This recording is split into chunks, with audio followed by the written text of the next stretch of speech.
Saksakallan gunarnavasya Vande Guru Sri Charanarvindam.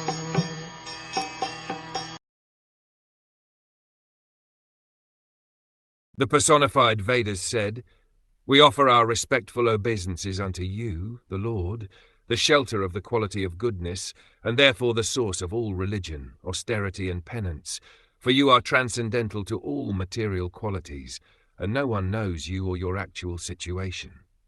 In the material world there is the trinity of the three material qualities. Lord Vishnu has accepted the superintendence of the quality of goodness, which is the source of religion, knowledge, austerity, renunciation, opulence, etc. Because of this, actual peace, prosperity, knowledge, and religion can be attained when the living entities are under the control of the quality of goodness in the material world. As soon as they are subjected to the control of the other two qualities, namely passion and ignorance, their precarious conditional life becomes intolerable.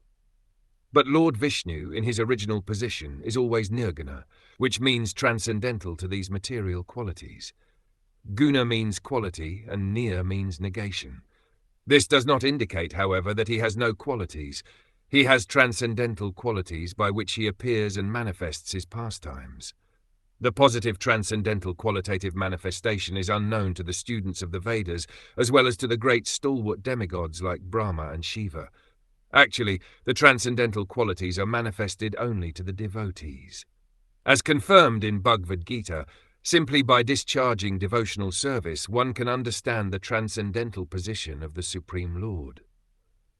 Those who are in the mode of goodness can partially enter into the transcendental understanding, but it is advised in Bhagavad Gita that one has to surpass this. The Vedic principles are based on the three qualities of the material modes. One has to transcend the three qualities, and then one can be situated in pure and simple spiritual life.